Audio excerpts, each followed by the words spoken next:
A very good morning, student. This is Nalini Singh, and today our topic is scientific management. So in previous video we have learned about principle of management and fuel principle. In this video we are going to learn scientific management. So what is scientific management? In 20th century, changes in opinion of labor, industrial revolution and major problem of industry 20 century की बात कही जाए तो यहाँ पे labours में काफ़ी ज़्यादा उनके ओपिनियन में चेंज आया, इंडस्ट्री रिवोल्यूशन में काफ़ी सारा चेंज आया. तो first of all in the year 1932 Charles Babbage explain the principle of management in his book economy of manufacture. पहले 1932 में चार्ल्स बेबेज ने अपने बुक में इकोनॉमी ऑफ मैन्युफैक्चरर में प्रिंसिपल ऑफ मैनेजमेंट की बात कही. उसके बाद F.W. Taylor is considered as the person behind the concept of scientific management. जो F.W. टेलर हैं उन्होंने साइंटिफिक मैनेजमेंट की प्रिंसिपल्स के बारे में बताया. So he is a consider as the father of scientific management. उनका जो प्रिंसिपल था काफ़ी ज़्यादा इंपॉर्टेंट रोल प्ले करता है, तो उन्हें क्या माना गया, साइंटिफिक मैनेजमेंट का फादर माना गया. Understand. He applied many experience while working in the organisation. उन्होंने कई सारे एक्सपीरियंस किए जब वो किसी ऑर्गेनाइजेशन में काम कर रहे थे. Now the meaning of scientific management. Scientific management is made of two words, science and management. So science is applicable of logic, reasoning, and it's given new dimension of the study approach to different problem of life. तो scientific management दो शब्दों से बना हुआ है. First है science और second है मैनेजमेंट. तो साइंस का मीनिंग क्या होता है, science is the application of logic. तो इसमें क्या क्या एप्लीकेबल होता है, लॉजिक, रीजनिंग एक्सेट्रा. जो dimension to our study approach of to different problem करता है हमारे डेली लाइफ के प्रॉब्लम्स के लिए. When we apply scientific formula the principle of when we apply scientific approach towards management concept, this is called as scientific management. जब हम अपने management के काम में साइंटिफिक फार्मूलाज या अप्रोच को यूज़ करते हैं then it is called scientific management. तो ये था साइंटिफिक मैनेजमेंट का meaning.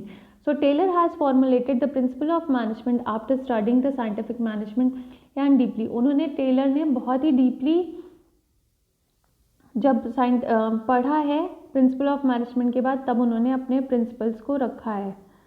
So Taylor has presented the principle of management in a scientific way, so it is called the principle of scientific management.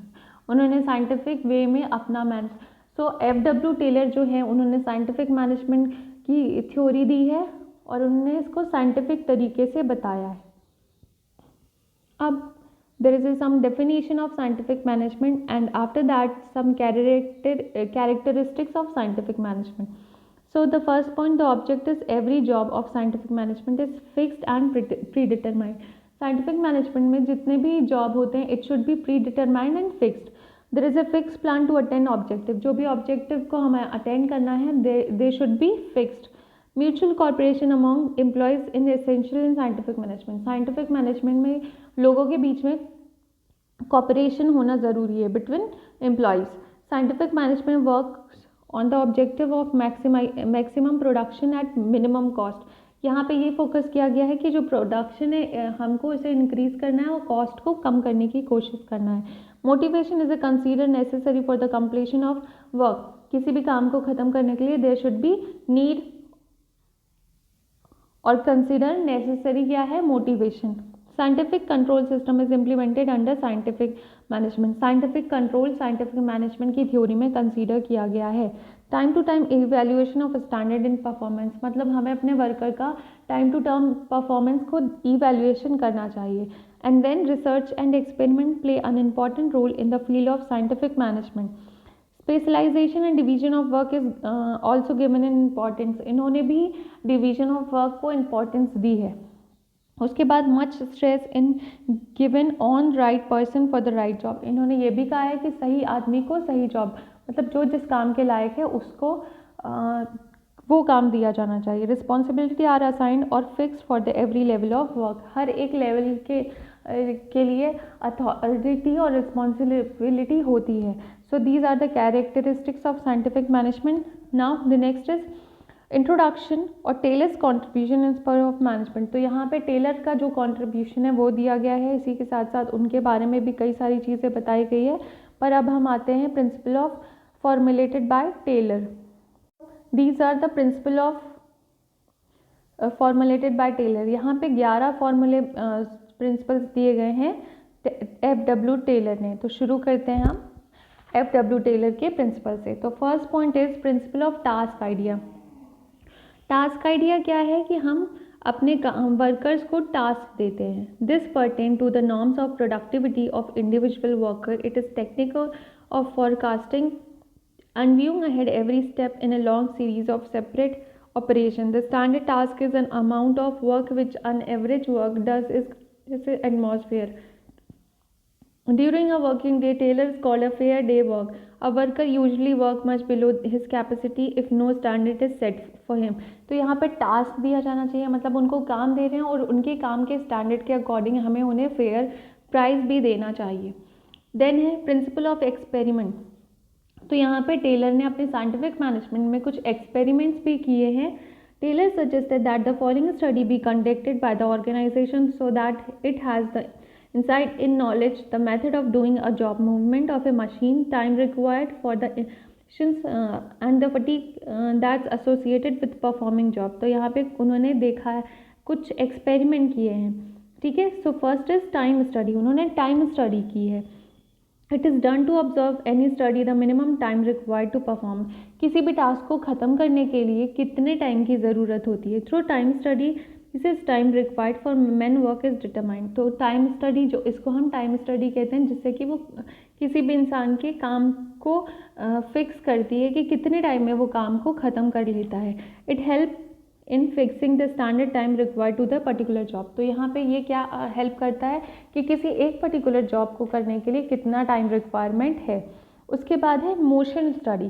So it is the study of a machine operator and his movement for performing the job. So the purpose is to eliminated useless motion and thereby establish a standard for performance. यहाँ पे standard performance के लिए क्या बताया है। This study is undertook in order to develop a less time consumption system work. किसी भी काम को कम टाइम में किस तरह से किया जाए, जो एक्टिविटी है उसको किस तरह से कम करके काम को जल्दी स्टैंडर्ड परफॉर्मेंस के साथ किया जाए। उसके बाद है fatigue study. So excessive specialisation of work and poor working condition because monotony resulting in both physical and mental fatigue। So यहाँ पे जो फटीग का मतलब होता है थकान। तो यहाँ पे ये स्टडी देखी जा रही है कि कितनी देर में कोई काम को करके थक रहा है, ठीक है। सो फटीग ईदर फिजिकल और mental always has the adverse effort the worker health. तो यहाँ पे वर्कर की हेल्थ को भी ध्यान में रखा गया, कितनी देर को वो काम को करके मेंटली या फिजिकली थकता है। So the idea of study is to see the work maintain their operational efficiency without any injury. तो यहाँ पे हमें ये देखना है कि कितने देर तक वो काम करते हैं हैप्पीनेस के साथ, ताकि उन्हें किसी तरह की इंजरी भी ना हो, ठीक है। तो यहाँ पे time study, motion study, fatigue study हो गया है। उससे पहले हमने क्या पढ़ा था, टास्क आइडिया। उसके बाद हमने पढ़ा एक्सपेरिमेंट। तो एक्सपेरिमेंट में 3 थे, time, motion and fatigue. Now the third point is principal of scientific selection and training. So scientific management requires change in the method of procedure of selecting worker for the plan. So it is essential to entrust the task of selection is central personnel department। तो यहाँ पे इनका ये कहना है कि जो भी हम काम या ट्रेनिंग कर रहे हैं तो उसका सिलेक्शन हम करें अकॉर्डिंग टू वर्कर। तो यहाँ पे पर्सनल डिपार्टमेंट का क्या काम है। After having selected the work every job must be interested to be worker in the factory. तो यहाँ पे जितने भी हमने वर्कर्स के काम को सिलेक्ट कर लिया है, तो यहाँ पे उन्हें बताना ज़रूरी है। हर एक वर्कर को उनकी रिस्पॉन्सिबिलिटी, उनके काम के बारे में भी पता होना चाहिए।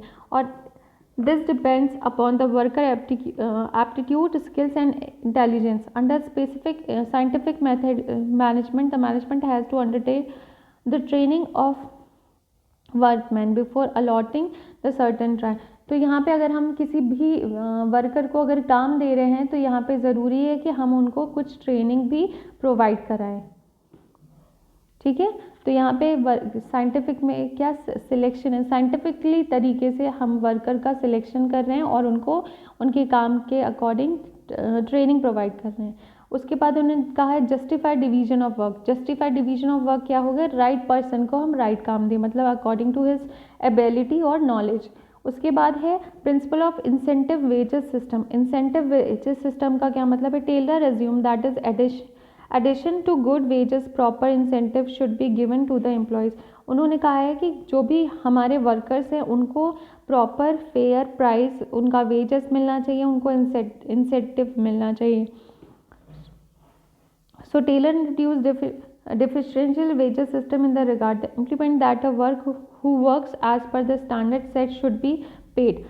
तो यहाँ पे उनका ये कहना है कि अगर कोई अपने काम को उस टाइम से जो उनका स्टैंडर्ड सेट किया गया है उससे पहले या उससे ज़्यादा या जल्दी कर रहा है तो उसको कुछ इंसेंटिव भी मिलना चाहिए, जिसको उससे जो उसको पेड करना था उससे ज़्यादा भी पेड किया जाना चाहिए। तो यहाँ पे सिंपली उनका क्या कहना है,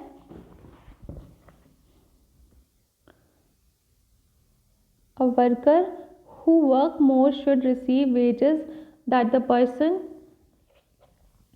who doesn't। So principle of scientific next principle है principle of scientific selection and use of materials।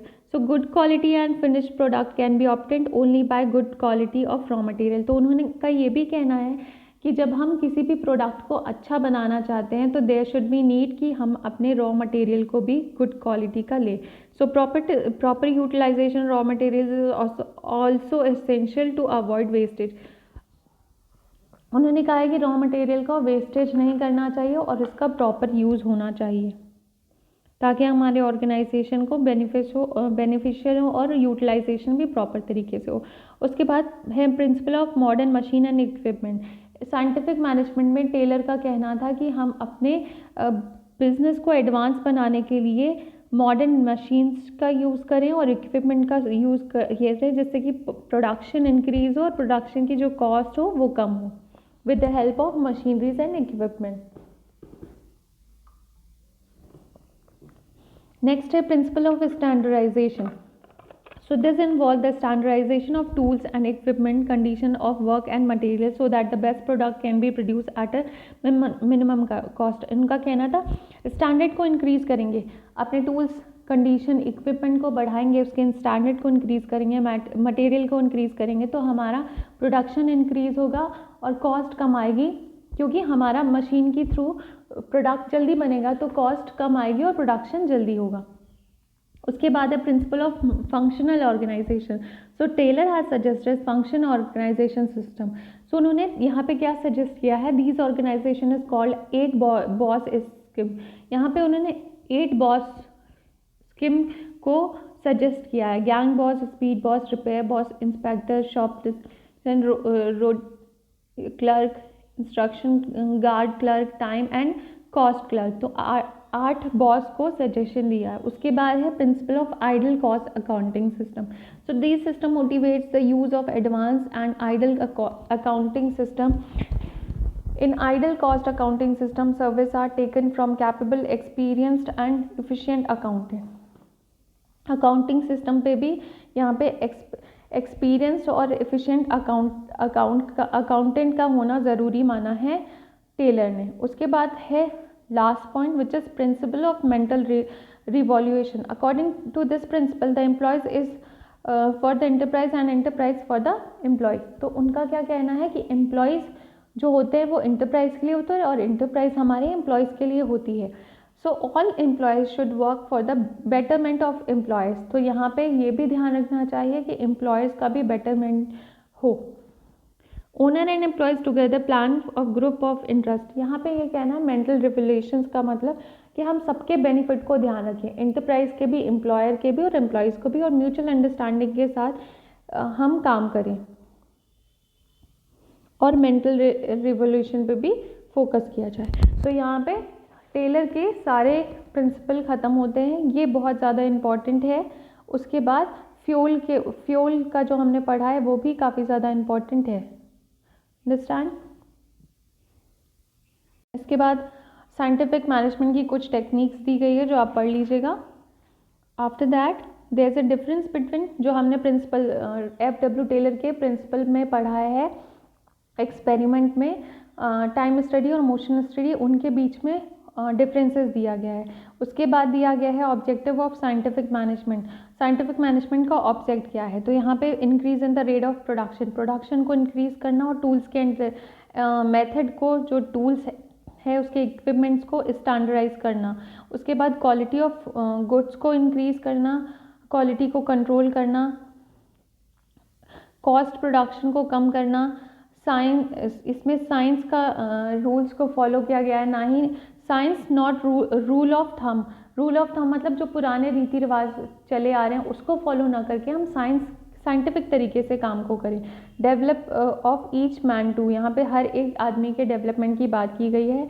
Corporation not individual, यहाँ पे इंडिविजुअल प्रॉफिट की बात नहीं की गई है, कॉपरेटिव होना चाहिए, सबको सबके बेनिफिट को देखना ही, नॉट डिस्कोट। उसके बाद है एडवांटेज ऑफ साइंटिफिक मैनेजमेंट।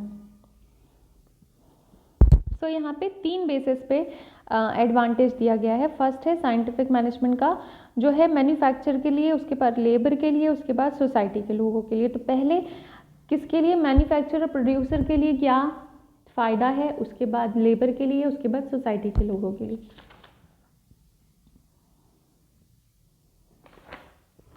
तो हम शुरू करते हैं producer, reduction in cost of production. तो प्रोड्यूसर को यहाँ पे क्या फ़ायदा है कि उसके कॉस्ट ऑफ प्रोडक्शन में कमी आ रही है, जो भी खर्चा हो रहा है। उसके बाद improvement is standard of product, जो प्रोडक्ट है उसके स्टैंडर्ड को इंक्रीज़ किया गया है एफ.डब्ल्यू. टेलर के साइंटिफिक मैनेजमेंट में।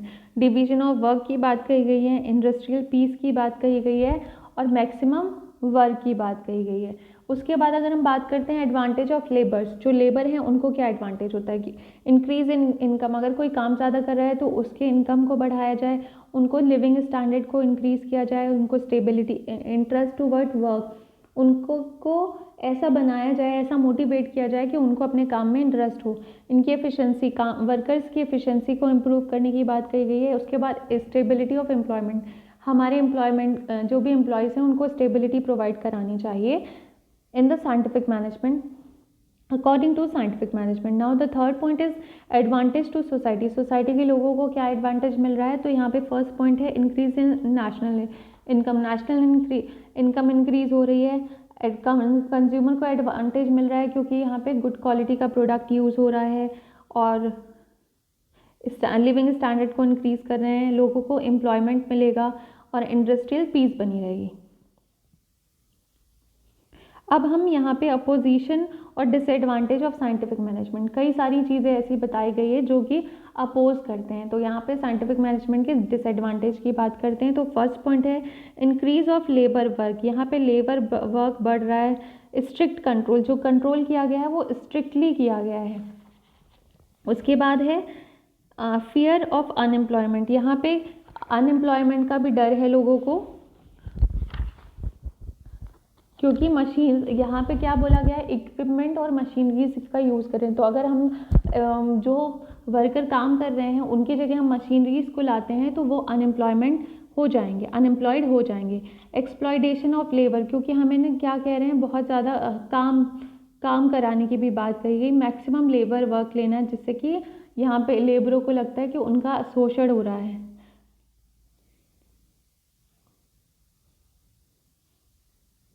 यहाँ पे losses of initiative, scientific management lay down the standard for each, यहाँ पे क्या है कि जो साइंटिफिक मैनेजमेंट है वो सबके स्टैंडर्ड को ले डाउन कर रहा है, जैसे ईच एंड एवरी वर्कर, जितने भी वर्कर हैं उसी के साथ साथ जो लेबर हैं उनको भी।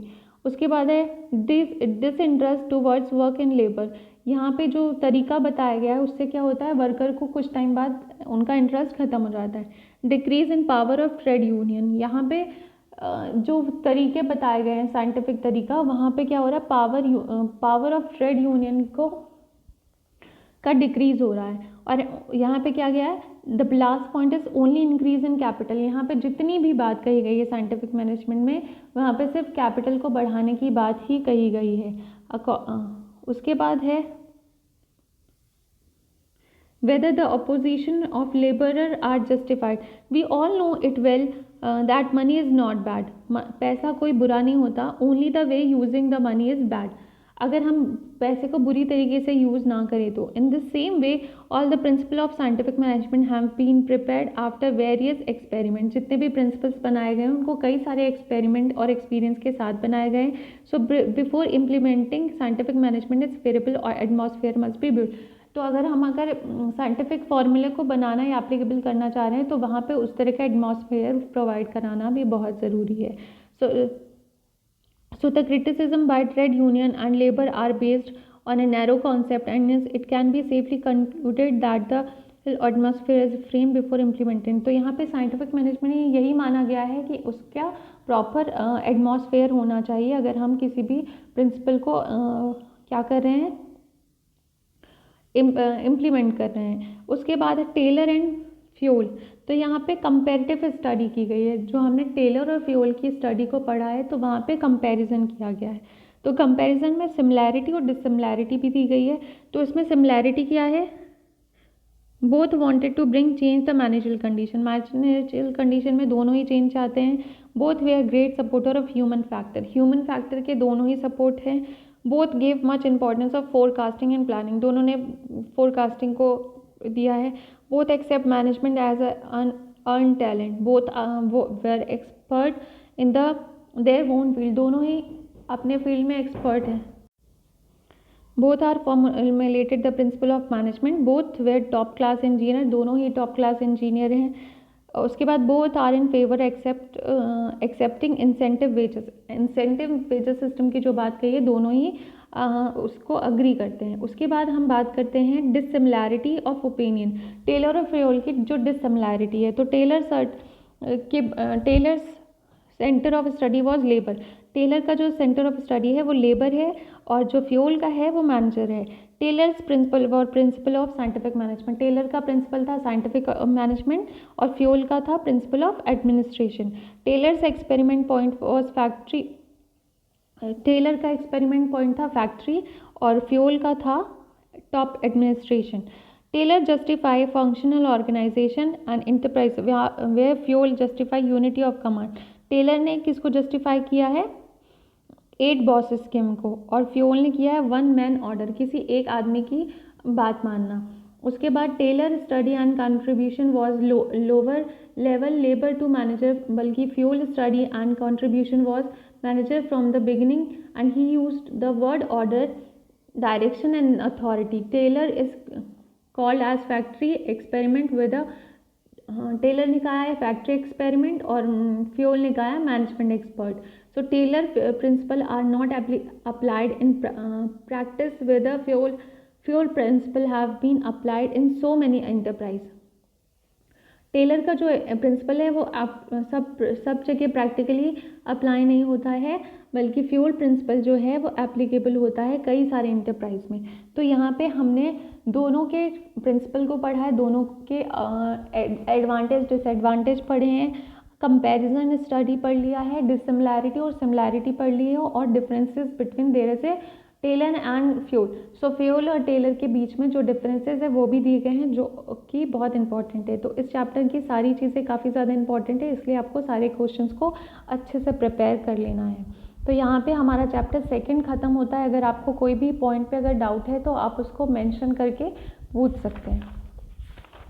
उसके बाद नेक्स्ट वीडियो में हम पढ़ेंगे chapter 3 which name is management and business environment.